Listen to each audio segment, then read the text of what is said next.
ዛሬ ከዚህ መጽሐፍ ገዳቢ እምነቶችህን እንዴት ማደስና እነሱን ሰብረ ማለፍ የምትችልባቸውን ቁልፍ ነጥቦችን ለማየት እንሞክራለን። ይህም ለሰዎች በገዳቢ እምነትና ገደብ በሌለው አስተሳሰብ መካከል ያለው ልዩነት፣ በቴርሞስታትና በቴርሞሜትር መካከል ያለው ልዩነት እንደሆነ ሊነገራቸው ይገባል። ቴርሞሜትር አንድ ተግባር ብቻ ነው ያለው፣ ለአካባቢው ምላሽ መስጠት። ሙቀቱን ያነባል እና ምንም ተጨማሪ መረጃ አይሰጥም። ይህም ከገዳቢ እምነት ጋር ይመሳሰላል። ገዳቢ እምነት የሰዎችን ስሜት ያነባል፣ ከዚያም አትችልም፣ ሰነፍ ነህ፣ ማድረግ የለብህም እያለ ምላሽ ይሰጣል። አይመረምርም፣ ሌላ መረጃ አያቀርብም። ለምንድን ነው የማልችለው ብለህ ብትጠይቀው ምክንያት የለውም። በቃ አልችልም ወይም አትችልም ተብያለሁ፣ አትችልም ነው የሚልህ። ልክ እንደ ቴርሞሜትሩ። በሌላ በኩል ቴርሞስታት አካባቢውን ይለካል እና ቅዝቃዜ ካነበበ ክፍሉን ማሞቅ ይጀምራል። ሙቀት ካነበበ ክፍሉን ማቀዝቀዝ ይጀምራል። ሁኔታውን ለማጣጣም ይሞክራል። በተመሳሳይ በአንተ ላይ ገደቦችን ለማድረግ ውጫዊ ወይም ውስጣዊ ሙከራዎች ሲያጋጥሙ እነዚህን ውስን እምነቶች ላለመቀበልና ነገሮችን ለማስማማት አዎንታዊ አስተሳሰብህ ቴርሞስታት ይሆናል። ስለዚህ ዛሬ ከዚህ ገደብ የለሽ ሁን ከሚለው ወይም ሊሚትለስ መጽሐፍ እንዴት ውስን እምነቶችህን መቀነስና ኃያል አስተሳሰብን ማዳበር ይቻላል የሚሉትን 3 ቁልፎችን በስፋት የምናይ ይሆናል። እነዚህ ቁልፎች ከሚገድቡ አስተሳሰቦችና ከሚወስኑ እምነቶች እንዴት መውጣትና እነዚህን በመቀየር ኃያል አስተሳሰብን በማዳበር ገዳቢ እምነትህን ማደስ እንደምትችል በስፋት የምንዳስስ ይሆናል። እንደተለመደው በቅድሚያ ይህ ጠቃሚ ቪዲዮ ለብዙዎች ተደራሽ መሆን እንዲችል ቪዲዮውን ላይክ በማድረግ እንጀምር።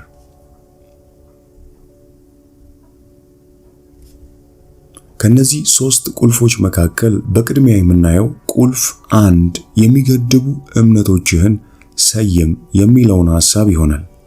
ይህም እምነትን ስለመገደብ አንዳንድ ምሳሌዎችን በዚህ መጽሐፍ ላይ እናያለን። ነገር ግን እነዚህ ገዳቢ እምነቶች በቅድሚያ ከየት ይመጣሉ የሚለውን ምላሽ መስጠት ይኖርብናል። እነዚህ ገዳቢ እምነቶች ከችሎታ፣ ከባህሪ፣ ከግንኙነት፣ ከትምህርት ወይም ሌላ ውስጣዊ ሹክሹክታ ከሚፈጥርብህ ማንኛውም ነገር ሊመጣ ይችላል። አቅም እንደሌለ ለራስህ በምትናገርበት ጊዜ ሁሉ ትኩረት መስጠት ጀምር። ለምሳሌ ለራስህ ቀልድ አዋቂ አይደለሁም ብለህ ትነግረው ይሆናል። ምናልባት ይህ ለአንተ ትልቅ ነገር ላይሆን ይችላል፣ ምክንያቱም ቀልድ ተራ ነገር ነውና። ሆኖም ቀልድ ተናጋሪ አይደለሁም ከሚለው ሐሳብ ጋር የሚመጡ ነገሮች አሉ። ሰው ፊት መናገር አልችልም፣ ፈሪ ነኝ፣ ንግግር አላውቅም፣ ጓደኞቼ ደባሪ እንደሆንኩ ያስባሉ።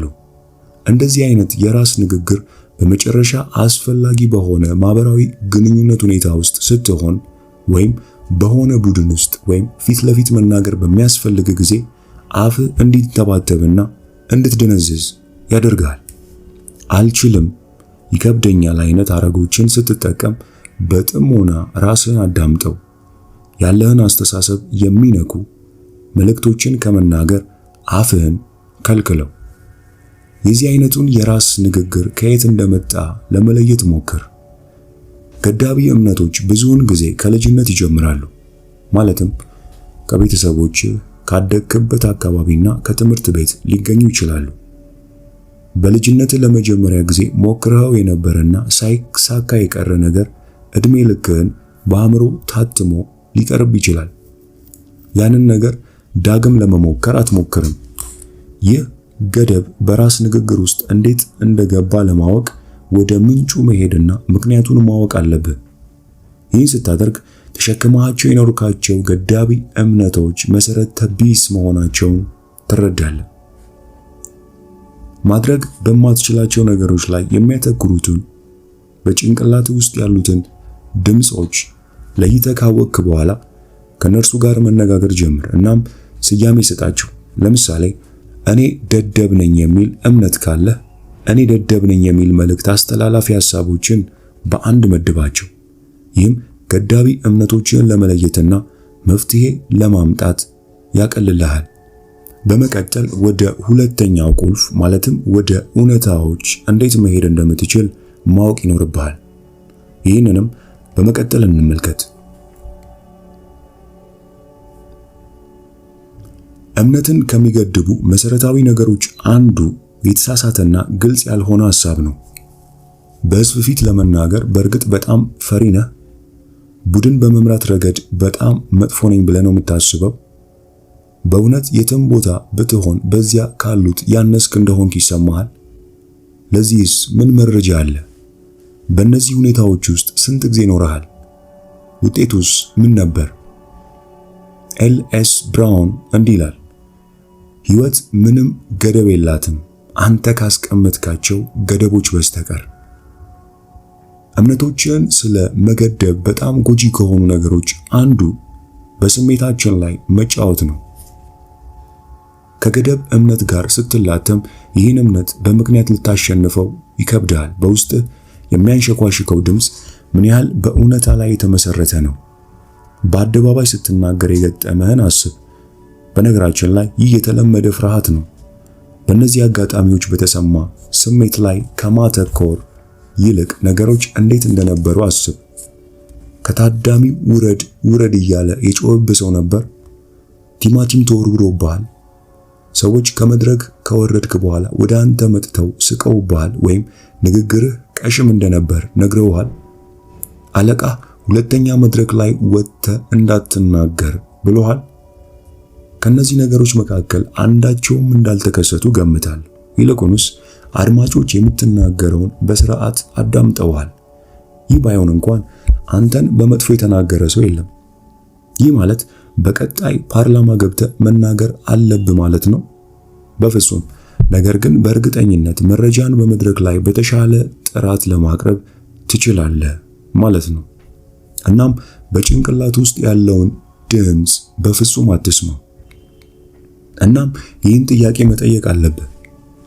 ከደካማ አፈጻጸሜ ውስጥ የትኛው ያህል ነው ውስጣዊ ባለው ወቃሽ ድምፅ ምክንያት የተከሰተው? ይህ የብዙ ሰዎች ችግር ነው።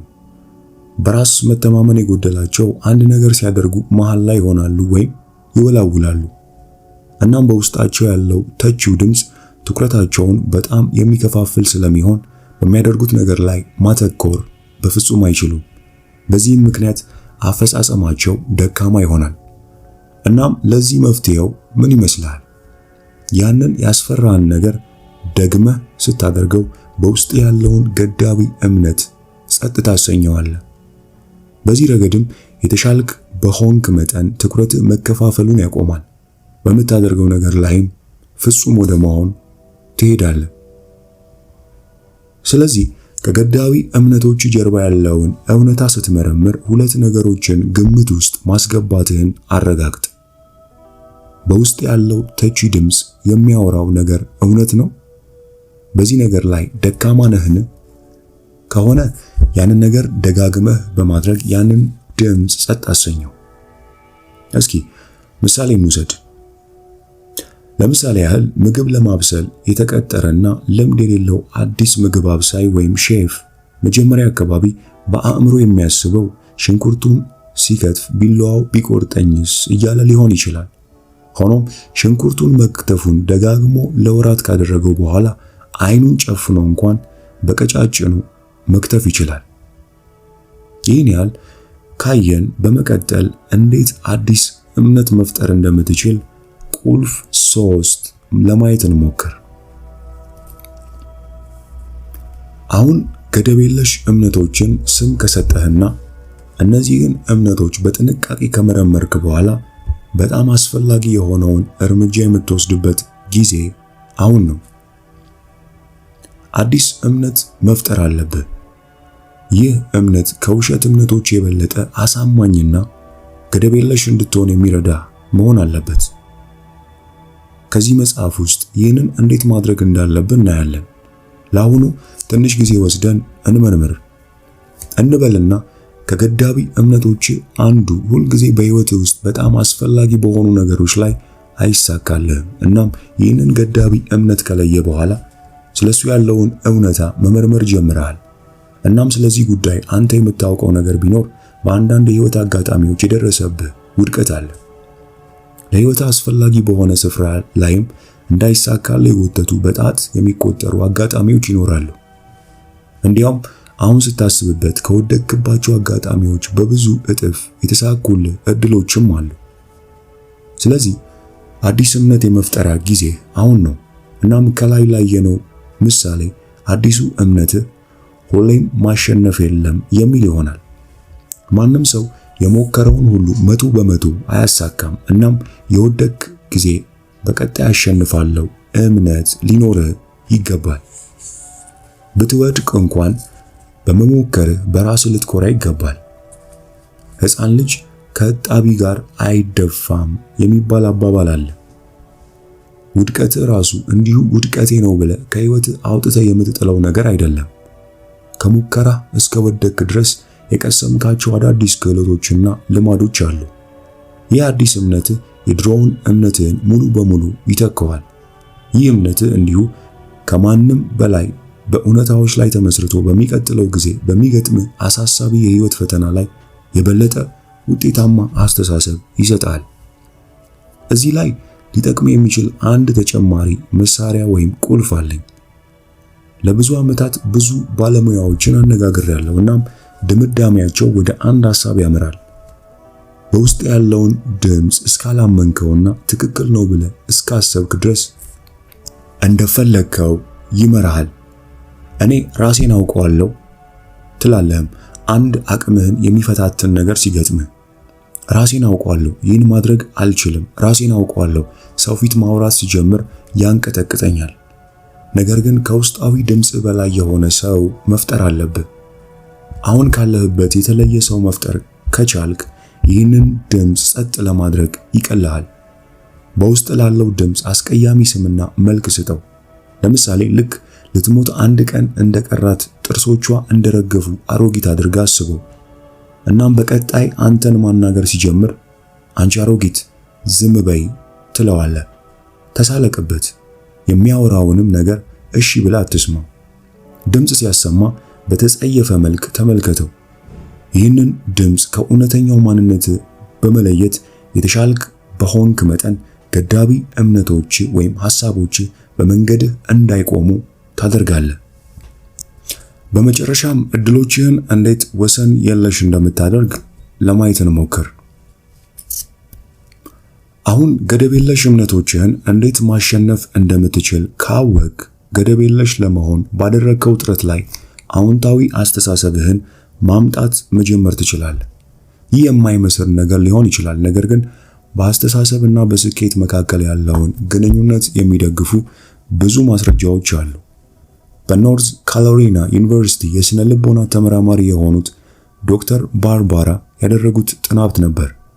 ይህ ጥናት በጫካ ውስጥ ከነብር ጋር ፊት ለፊት መፋጠጥን እንደ ምሳሌ በመጠቀም አሉታዊ ስሜቶች ምን እንደሚያደርጉን በመግለጽ ትጀምራለች። ስትልም መጥፎ ስሜቶች አንጎልህን በሆነ መንገድ ይሰሩታል። ለምሳሌ ያ ነብር መንገድህን ቢያልፍ ትሮጣለህ። ሌላ ሐሳብ የምታስብበት ጊዜ የለህም። ከነብሩ ውጭ ያለውን የተቀረውን ዓለም ላንተ ምንም ነው። ትኩረትህ ሙሉ በሙሉ በነብሩ ላይ ነው። ከሱም እንዴት መራቅ እንደምትችል ብቻ ነው የምታስበው። እዚህ ላይ ላነሳልህ የፈለግኩት ነጥብ መጥፎ ስሜቶች በአንድ ነገር ላይ ብቻ እንድታተኩር ያስገድዱሃል የሚለውን ነው። የምታደርገው ነገር ሁሉ ከዚህ ነብር መራቅን ብቻ ነው። ሌላ ምንም ሐሳብ በአእምሮ ውስጥ አይኖርም። አሉታዊ ስሜቶች እንዲቆጣጠሩ ከፈቀድክ ከነብሩ ለማምለጥ እንደምትሞክረው ሁሉ እነርሱም የሞት ሽረት ሁኔታ ውስጥ ይከቱሃል። ዓይንህም የሚያየው ማምለጫ ቦታዎችን ብቻ ነው። ዶክተር ፍሬድሪክ ያገኘችው ነገር አዎንታዊ አስተሳሰብ ከዚህ ወደ ተቃራኒ ውጤት እንደሚመራ ነው። እናም የጥናቱ ተሳታፊዎች በ5 ቡድኖች ተከፍለው ፊልም እንዲያዩ ተደረገ። የመጀመሪያው ቡድን ደስታን የሚፈጥሩ ፊልሞች እንዲያይ ተደረገ።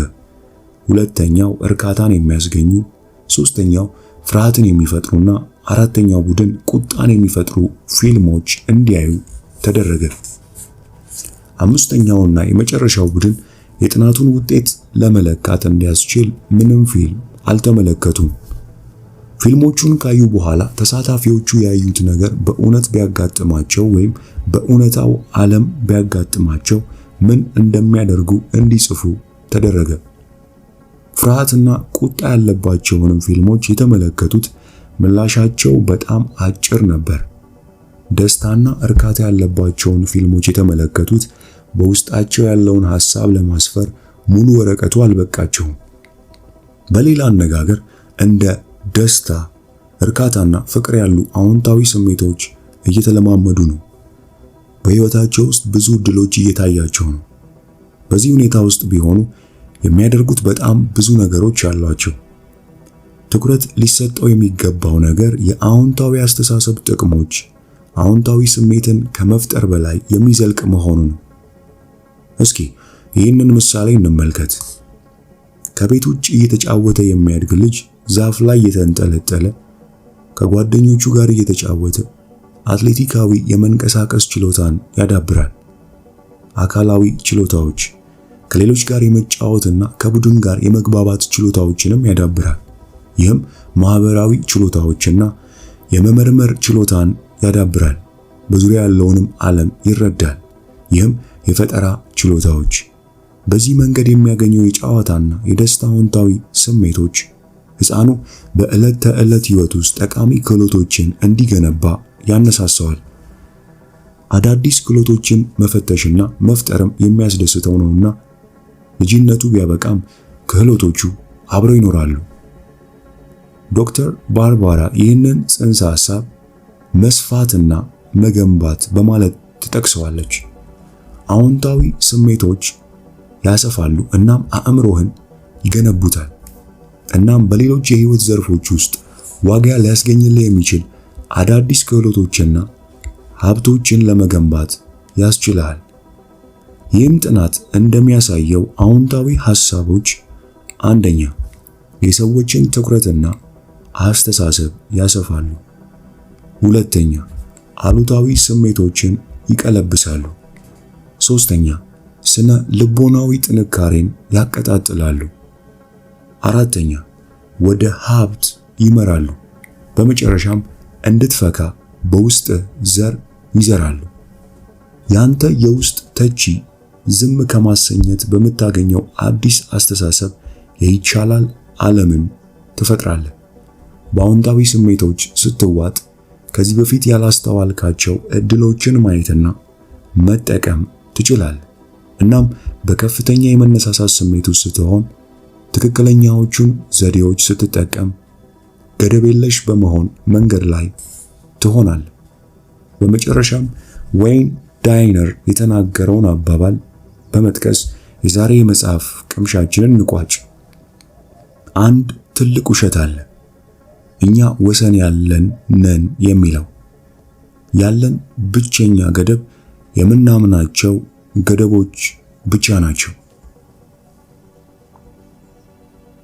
የዛሬ የመጽሐፍ ቅምሻችን ከዚህ ገደብ የለሽ ወይም ሊሚትለስ መጽሐፍ የወሰድኩት ሲሆን የአእምሮ ማንዋል በማለት እጠራዋለሁ። ይህንን መጽሐፍ ይህ መጽሐፍ ጂኒየስ ለመሆን የሚያስችል ምንም አይነት ምታታዊ ክኒን የለም።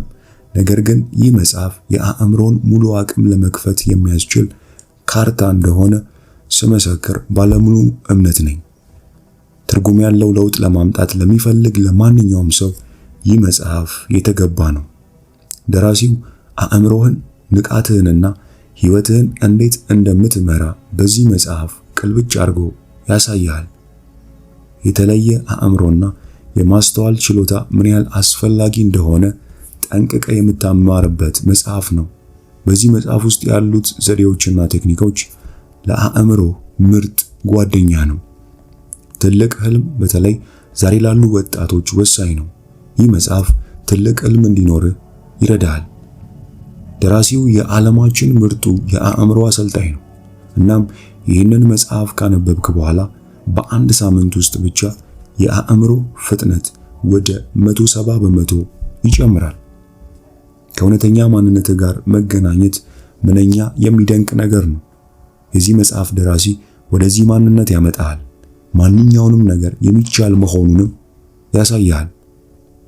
የደራሲው የአእምሮ ስልቶችና ዘዴዎች የተረጋገጡና ኃይለኛ ናቸው። ገደብ የለሽ አእምሮ በሚፈልግ ማንኛውም ሰው መነበብ ያለበት ድንቅ መጽሐፍ ነው። በመጨረሻም ታዋቂው የአእምሮ አሰልጣኝ ጂም ኩዊክ ከፍተኛ አፈጻጸም ያላቸው ስኬታማ ሰዎች እንዴት ያንን ውጤት እንዳስመዘገቡ በዚህ መጽሐፍ አማካኝነት ያሳየናል። እንግዲህ ይህንን የአእምሮ ማኑዋል ወይም ገደብ የለሽ ሁን፣ አእምሮህን አድስ፣ አቅምህን ከፍ አድርግ፣ በፍጥነት ተቀየር፣ ይህ መጽሐፍ ወሰን የሌለ ኃይሌን እንዴት ማውጣት እንደምችል አሳይቶኛል ሲል የሆሊውዱ የምንጊዜም ዕውቅ ተዋናይ ዊል ስሚዝ ተናግሯል። ይህን እጅግ በጣም ህይወት ለዋጭና ጠቃሚ የሆነ መጽሐፍ የምትፈልጉ ብቻ ከታች ባለው የቴሌግራም ሊንክ አድራሻ ጻፉልን።